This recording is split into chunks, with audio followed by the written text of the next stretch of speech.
En este video vamos a hablar sobre la estructura, los personajes y el diálogo. Les voy a compartir una manera personal en la que yo estructuro. Ahí en la pantalla vamos a ver una escaleta que yo hago. Está dividida por 3 colores, el color amarillo, verde y azul. El primero corresponde a la estructura en sí, que es una estructura clásica.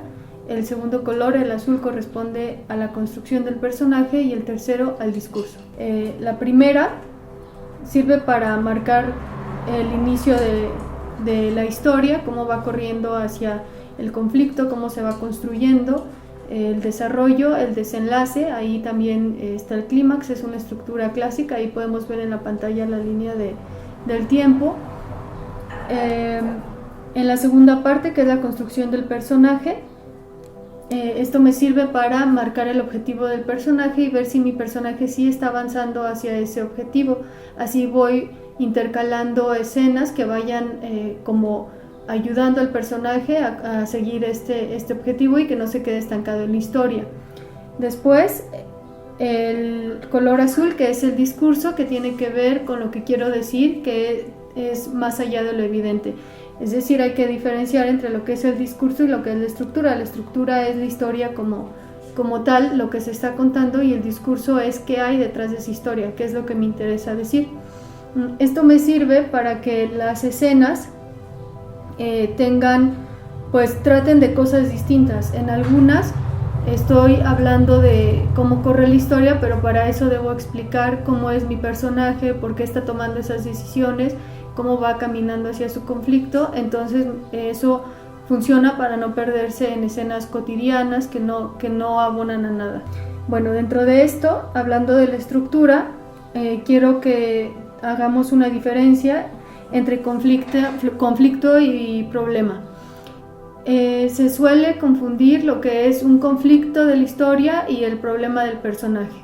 Esto es importante cuando vamos a estar construyendo la estructura, porque a veces nos perdemos y pensamos que nuestra historia va avanzando porque nuestro personaje va teniendo algunos problemas, pero lo que tenemos que hacer es pensar en el conflicto.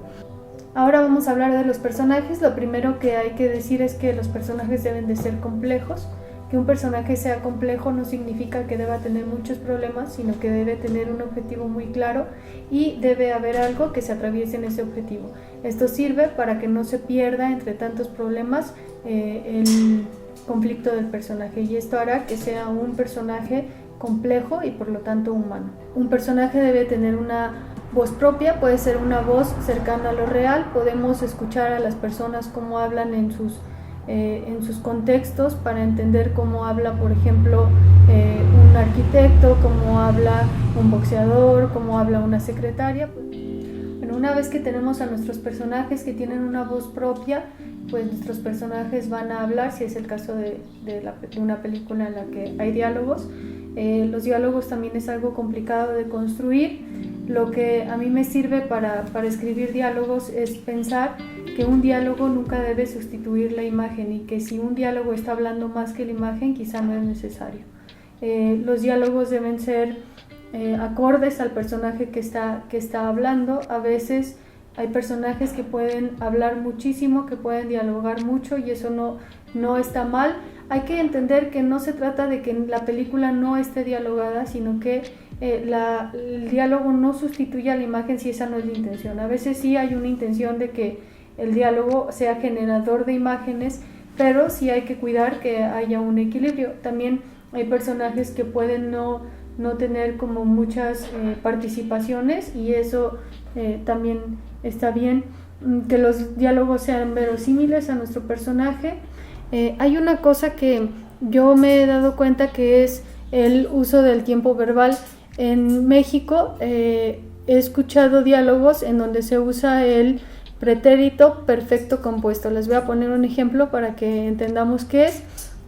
Aquí tengo uno que es: Mariana dice, he hecho lo que me has dicho, ¿no? Nosotros en general no hablamos así, y eso hace que los diálogos suenen falso. Nosotros escribiríamos, hice lo que me dijiste, y es un error que he visto muchas veces en los diálogos, y eso hace que se escuchen, que no se escuchen reales. Gracias por su tiempo, ojalá les haya servido, y continuamos en el siguiente video.